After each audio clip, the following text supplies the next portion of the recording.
This is PlanetMosh.com. I'm here at Download 2015. It's wet and it's windy, but I'm joined with Jay from Hollywood Undead. Are we doing okay? Doing great, man. I love this weather. Well, the first person to say it. Now, you've been a band for 10 years now, is that correct? June the 3rd, 2005, I think, was when you formed. Yeah. Something around that. When you started the band, did you think that a decade down the line you'd have achieved what you have done? No, not at all. When any teenager starts a band, you think you're doing it, and you're like, this is going to be cool, I'm going to get laid, I'm going to play a few shows. Never do you think you're going to make money. It's like, I doubt there's any teenager sitting in a garage thinking, 10 years down the road, like, I'm going to be in England playing Download. You're like, no, I'm going to bang that chick that goes to my school, and that's all you care about. So I did not think that I'd be this far, or we would be this far. How many times do you play Download now, including this one later this afternoon? 3 or 4. It all starts melting together, you know what I mean?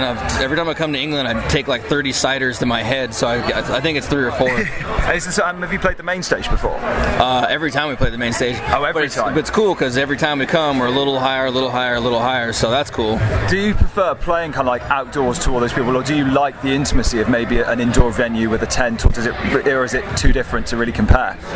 Normally I like small venues. Okay. But every now and then it's really fun to play to huge crowds, obviously. But I prefer smaller venues because it's just way more energy. Yeah. I think almost every band's like that, I think. Maybe to an extent. Obviously it's a bit of a different thing. So you've got the energy and saying it bounces off the walls, but you've got all of the people where you can see them all. I would say, literally in Europe, I like doing outdoors because people don't need to know your band and they'll still, move along to it. In the States, if you're playing a festival, they don't know who you are, they don't give a shit, you know what I mean? So when you're playing in clubs in the States, it's only your fans. Yeah. So it's kind of Europe, I'd say outside, the States, I'd say inside. Have you got like a favourite group of fans? So I've heard various stories about the American fans being notoriously quite hard to please at certain things. And I know, but have you found that there have been a set of fans that have just gone crazier than anybody else, like in any particular country? I'm not even just saying this. England and Russia are pretty crazy, you know what I mean? Germany, it's all of Europe. It's very like pleasing because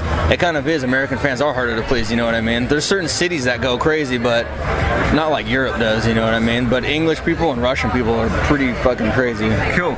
You've got a new album out, Day of the Dead. Anything different in the recording, writing from your previous releases? On this record, we literally kind of wrote more as a group. Okay. On the one before this one, we kind of went off and did our own things and brought the songs together. This one, we sat in the same room and wrote almost every song together. So it's kind of like we took a step backwards, started making music like our old shit, and took a step forward and made stuff that's different. So it's kind of hard to do, but we balanced it out with old stuff and new stuff, and just got to listen to it. Yeah. And was it easy to work with Griffin Boyce, who helped on the production? Oh yeah, we've done the last not all the albums, but we worked with him on the last 3 albums. He's got a studio in Hollywood in the full bar, so we just get shit-faced and write music. There's nothing better than that. So it must have been very easy then to go, well, we might as well bring him back on. Yeah, the chemistry is super fast because we've worked with him so many times. He knows what we want, so it goes really easy. Cool. Obviously, a huge part of your own show and everything like that is your hockey masks. Mm-hmm. What does the hockey mask mean to you, really? Everyone's different. It's like, to us, we want to look different as a band because we feel like our music sounds different. Yeah. So if we take off our mask, we all have dark hair, tattoos. We look like every other fucking band in the world. So why not, if your music's different, look different? So it's kind of just part of our thing since we started. So it's stuck with us. And do the hockey masks change at all from album to album? They change every album. Okay. They're fucking expensive though. I want to get rid of them. When we first started, I was like, shit, dude, how am I gonna get laid with this mask on? And where did the idea come from in the first place? I don't know. I was sitting in my bedroom and I just, we were taking photos God, we just look like every other band. So we started putting on masks, trying different things, and some of us wanted to hide our faces and never be seen. It kind of just came naturally, then it just stuck with us. Now I wish we didn't do it. No, I'm just kidding. It is a nice idea, and I will freely admit it helps you to stand out. Yeah. How do you react when you get people who, because metal fans are very fickle, we all know this. How do you react when people go, oh, they've got the masks on, they're trying to copy somebody like Slipknot or somebody like that? Or does it really affect you? It used to annoy me because I was why would I ever try to, be like another band? That's not what we're going for, and music's totally different. Yeah. But now that we've met Slipknot several times over, Clown from Slipknot directed one of our videos, and we asked him personally, how do you feel about us wearing masks? He's like, I think it's fucking awesome. He's like, more cool. bands should wear masks. So he's like, it looks cool, it's great, it's a show, and you need to entertain people. So I was like, hey, I got their blessing, so fuck everybody else. That makes perfect sense. So what's the plan after you've done this little run?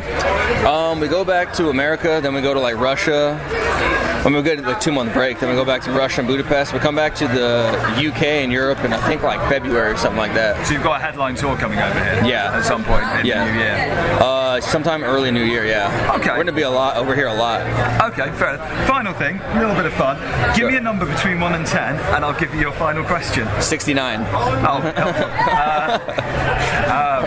now what do I do? About 6 and then 9. Yeah, 6 then. Pick 3 future festival headliners or 3 bands you think could headline somewhere like here. Fuck, dude. For us or for other bands? You can pick yourself if you want. I foresee eventually a day to remember headlining Download. Okay. They're climbing up pretty quick. They're an awesome live band too. So that'd be fucking awesome. It's cool to see new bands move up like that, or newer bands. You know what I mean? Yeah. Now I gotta pick 2 more. If you want to pick 2 more, go for it. Let's just do that one. I can't even think of 2 more That's bands. fine. The other question, the number 9, was your do's and don'ts at festivals. Any advice you can give to maybe bands who play at festivals or to the fans coming down here? I mean, advice to other bands, because I've been there before, don't get blackout drunk and make everybody hate you, because we've done it so many times, and then I come back not remembering what we did, and everybody wants to beat the shit out of us, or like the crew guys want to kick us off stage for something I did a year ago that I don't remember. So you got to keep your cool. That's awesome. Jay, thank you very much. Thank you, man. Pleasure.